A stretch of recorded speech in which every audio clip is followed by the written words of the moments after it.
humupa ang ingay sa politika kapag umuwi na kami sa aming pamilya, hindi bilang senador, kundi bilang ate, bilang si Manang Aimee ni Bonget.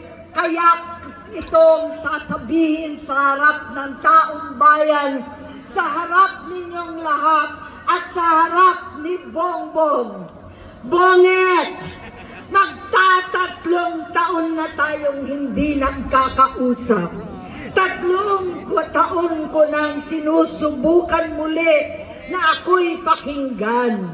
Siguro ngayon ay makakarating ng buo ang gusto kong sabihin. Walang mababawasan, hindi madadagdagan. Bongbong, nag-aalala sa iyo si Manang. Tuwing nakikita kita sa TV, gusto kitang puntahan. Napakalaki ng pinagbago mo. Itsura, pagsasalita, takbo ng pag-isip. Minsan, napapatanong ako sa sarili ko, ikaw pa ba yan? Si Bongbong ba talaga yung nakikita ko?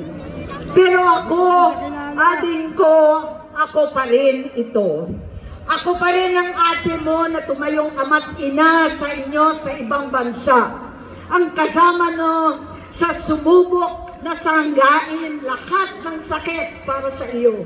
Ang kapatid mo na hindi mo kailangan hingan ng tawad dahil agad ka nang iniintindi at tatanggapin dahil mahal kita. Nasa Bagong Tipan, kay Lucas, Kapitulo 17, versikulo 3 hanggang 4. Kung magkasala ang iyong kapatid, sawayin mo siya. At kung siya'y magsisi, patawarin mo siya.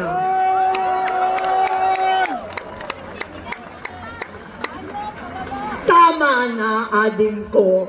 Tapusin mo na ang paghihirap mo at ng bayan. Gaya noong umalis tayo sa palasyo, kaya ko pa rin hawakan ang iyong kamay. Huwag kang matakot. Malaki na ang dulot sa iyo ng droga. Sinisisi ko ang sarili ko dahil hindi ako nakinig sa mga sumbong. Hindi ako nakialam. Hindi ako maniwala, pero hindi pa huli ang lahat. Tama na, ading ko. Magpahinga na tayo. Umuwi na tayo. Magpagamot, magpagaling at nangangako ako. Hindi ako malilingat, hindi ako magkukulang. Lahat ng kasama mo ngayon, hindi natin kasama sa pinakamadilim na bahagi ng buhay natin.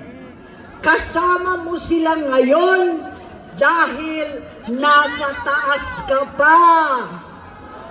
Ako at ang ating mga tunay na kapatid dito sa Luneta ang kasama mo kahit magdilim ulit ang lahat.